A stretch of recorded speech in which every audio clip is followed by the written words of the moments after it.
Equilibrium constant in various terms, यानी इस discussion में हमें ये मिलेगा कि फॉर एग्ज़ाम्पल ये एक जनरल गैशियस रिएक्शन है कि A moles of A gas reacts with B moles of B gas, forward reaction हो के C moles of C gas बनते हैं and D moles of D gas बन जाते हैं, और फिर बैकवर्ड रिएक्शन भी इसी तरह से आता है।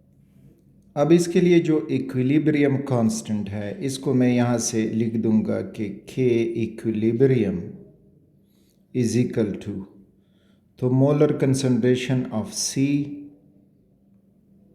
raised to power C into molar concentration of D raised to power D divided by molar concentration of B A raised to power A and molar concentration of B raised to power B। इस equilibrium constant को हम Kc भी लिख सकते हैं क्योंकि हमने molar concentration लिया है। तो ये हुआ जब हम रिएक्टेंट और प्रोडक्ट्स का मोलर कंसंट्रेशन इस्तेमाल करेंगे। मोलर कंसंट्रेशन का मतलब है मोल्स पर डीएम क्यूब।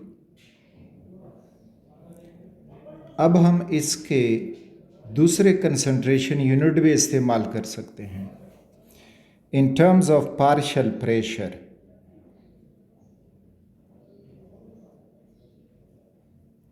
अगर हम पार्शियल प्रेशर इस्तेमाल करेंगे तो फिर ये हो जाएगा Kp is equal to partial pressure of C gas raise to power C, partial pressure of D gas raised to power D divided by partial pressure of A gas raised to power A and partial pressure of B gas raised to power B। तो ये हुआ in terms of partial pressure। हम इस्तेमाल कर सकते हैं mole fraction, एक और यूनिट है। तो इन terms of mole fraction, mole fraction denote होता है x से, तो इसमें भी हम इसको मालूम कर सकते हैं। तो फिर ये हो जाएगा कि equilibrium constant in terms of mole fraction Kx is equal to mole fraction of C gas raise to power C, mole fraction of D gas raised to power D divided by mole fraction of A gas raised to power A and mole fraction of B gas raised to power B।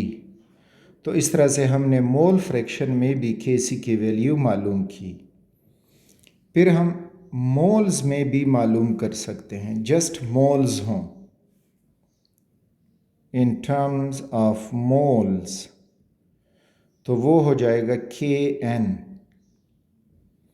Is equal to mole fraction and moles of C gas raise to power C, moles of D gas raise to power D divided by moles of A gas raise to power A and moles of B gas raise to power B। तो इस तरह से हम इसको मुख्तलिफ concentration terms में find out कर सकते हैं। यानी एक हमने देखा कि अगर हम मोलर कंसंट्रेशन ले लें तो फिर इसको Kc से रिप्रेजेंट करेंगे और रिएक्टेंट और प्रोडक्ट्स को उनके मोलर कंसंट्रेशन वैल्यूज़ में लिखेंगे। अगर हम पार्शियल प्रेशर में लेते हैं तो फिर Kp हो जाएगा, और जो गैसेस होंगी तो उनका कंसंट्रेशन ऑफ गैस के टर्म्स में, प्रेशर के टर्म्स में इस्तेमाल करेंगे। तो पार्शियल प्रेशर एक गैस का दूसरे गैस का वगैरह। और अगर मोल फ्रैक्शन फॉर्म में हो तो फिर हम Kx से उसको रिप्रेजेंट करेंगे और उसमें फिर हमें उनके मोल फ्रैक्शन की वैल्यूज़ लगानी होगी इक्विलिब्रियम कांस्टेंट एक्सप्रेशन में।